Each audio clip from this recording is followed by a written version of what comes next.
라이프라인 10 10분 메시지 서울 목동 예명교회 이성우 목사님의 말씀입니다. 요한복음 1장 1절에서 3절 말씀 제가 읽어드리겠습니다. 태초에 말씀이 계시니라. 이 말씀이 하나님과 함께 계셨으니 이 말씀은 곧 하나님이시니라. 그가 태초에 하나님과 함께 계셨고 만물이 그로 말미암아 지은 바 되었으니 지은 것이 하나도 그가 없이는 된 것이 없느니라. 아멘. 오늘 저는 이 말씀을 통해서 말씀의 절대 권위에 대해서 조금 생각해 보길 원합니다.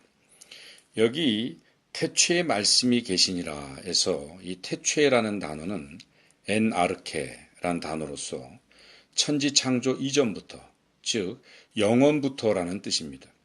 따라서 이 말씀은 천지가 창조되기 이전부터 시간의 제약을 받지 않는 것을 의미하고 있습니다.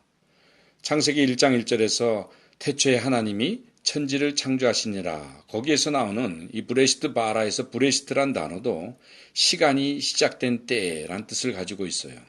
따라서 하나님께서는 천지 만물을 창조하실 때 이 시간도 창조하셨다는 것이고, 바로 이 말씀이신 예수님은 그때 바로 이 천지 창조에 동참하셨음을 의미하고 있습니다. 따라서 이 말씀은 시간의 제약을 받지 않습니다. 시간을 초월해서 역사하는 것이 이 말씀입니다.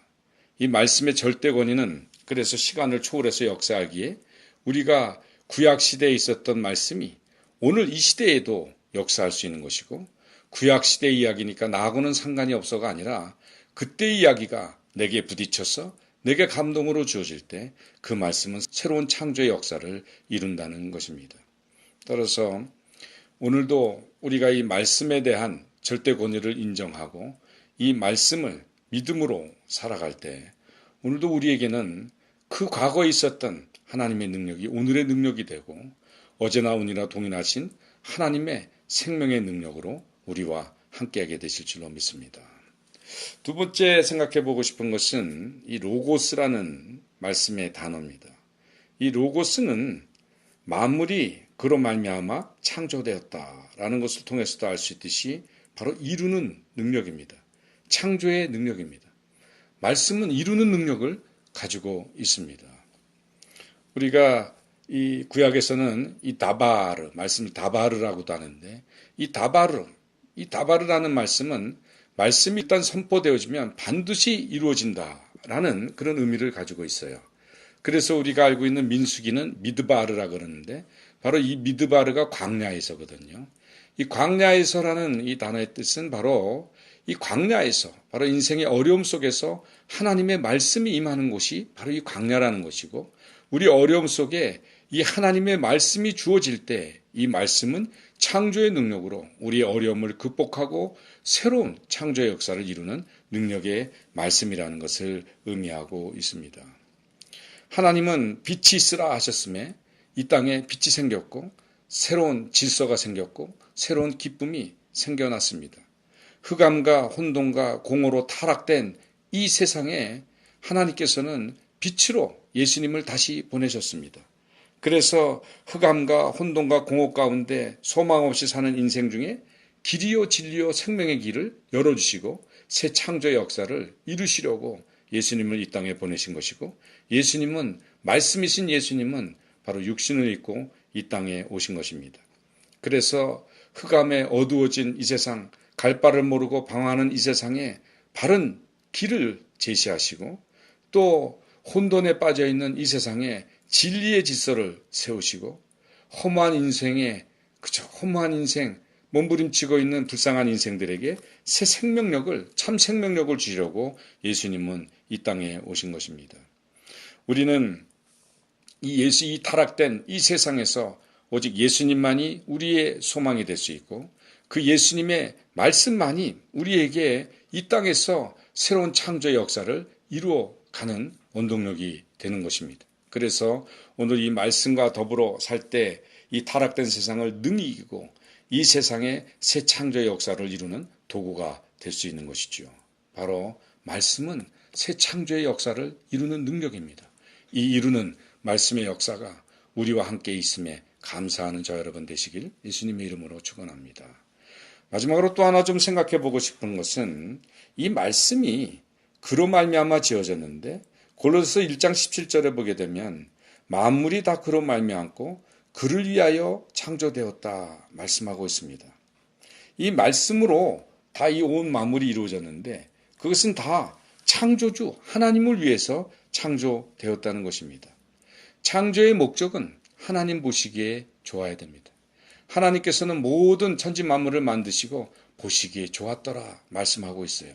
따라서 이 말씀의 능력, 말씀에 이루는 능력, 이 모든 목적은 하나님을 위한 것입니다. 하나님 보시기에 좋은 능력이 바로 말씀의 능력입니다. 그런데 사단은 이 말씀을 왜곡시키죠. 그리고 사단은 어떻든 간에 사람 보기에 좋게끔 만드는 것이 사단의 괴계입니다. 그리고 그 결과는 파멸이요 저주입니다. 사단은 이 생명의 말씀을 인간주의로, 인본주의로 바꿔놓고 그 인간 보기에 좋은 대로 취사신탁하게 만들고 그로 인해서 말씀을 왜곡시키고 말씀을 제대로 듣지 못하게 해요. 말씀을 제대로 믿지 못함으로 인해서 생명은 없어지고 그 결과는 파멸과 저주에 빠질 수밖에 없다는 것입니다. 따라서 우리가 새 창조의 역사를 위해서는 우리의 옛 생각을 죽여야 됩니다. 우리의 타락된 옛 생각을 죽이고 하나님 말씀 앞에 목배임을 당해서 하나님의 말씀을 믿음으로 받아들이는 것입니다. 그래서 믿음은 들음에서 나고 들음은 그리스도의 말씀으로 말미암느니라. 이 말씀처럼 우리가 생명의 말씀을 듣고 그것을 받아들임으로 인해서 우리에게 참 생명의 믿음이 생기고 이 말씀의 믿음 위에 창조의 역사가 일어나는데 그것은 하나님 보시기에 아름다운 것입니다. 하나님 보시기에 좋은 모습으로 바뀌는 것입니다. 하나님 보시기에 좋은 모습으로 바뀌니까 하나님과 화평하게 됩니다. 하나님과 화평한 관계가 되니까 복의 근원이 되시는 하나님의 그 역사가, 복의 역사가 우리에게 흘러 내려올 수 있는 것이죠. 우리 인생의 모든 질고와 고난은 무엇 때문에 생깁니까? 죄입니다. 죄는 바로 하나님의 말씀에서 어긋난 것이 다 죄고 바로 이 죄의 문제가 처리될 때에만 우리는 복의 근원이 되신 하나님의 복을 받는 복의 통로가 될 수 있는 것입니다. 그런데 그것을 가능케 하는 것이 바로 이 말씀입니다. 이 말씀은 하나님을 위해서 창조된 것이고 이 말씀이 우리에게 창조의 능력으로 주어질 때 우리는 하나님 보시기에 좋은 모습으로 변화가 됩니다. 그리고 하나님과의 관계가 바른 관계가 됩니다. 아름다운 관계, 올바른 관계 속에서 하나님께서는 마음껏 우리를 축복하실 것이고 우리는 마음껏 그 축복을 받아들일 수 있고 누릴 수 있게 된다는 것입니다. 이 말씀이 우리에게 있다는 것이 얼마나 감사합니까? 오늘 말씀을 정리하면 그렇습니다. 말씀은 시공을 초월한 절대 권위의 말씀이라서 이 성경 말씀은 과거건 미래건 오늘이란 날에 얼마든지 적용될 수 있는 생명의 말씀이고 이 말씀은 우리에게 분명히 감동으로 주어짐에 반드시 이루시는 창조의 능력이 있습니다. 아무리 흑암과 혼돈과 공허가 가득 차 있다 그러더라도 그곳에 참 길과 진리와 생명을 넣는 창조의 능력의 말씀이 이 성경 말씀이라는 것이죠. 그리고 그 말씀을 받아들인 자들마다 하나님 보시기에 아름답고 하나님 보시기에 좋은 모습으로 변화되어 하나님의 복의 통로가 되고 그 하나님의 복을 받아서 하나님 보시기에도 아름답고 세상 보기에도 아름답고 이 세상을 살맛 나는 세상으로 바꾸는 동인이 될 줄로 믿습니다. 이 은혜의 증거들 모두가 되시기를 예수님의 이름으로 축원합니다. 지금까지 서울 목동 예명교회 이성우 목사님의 말씀이었습니다.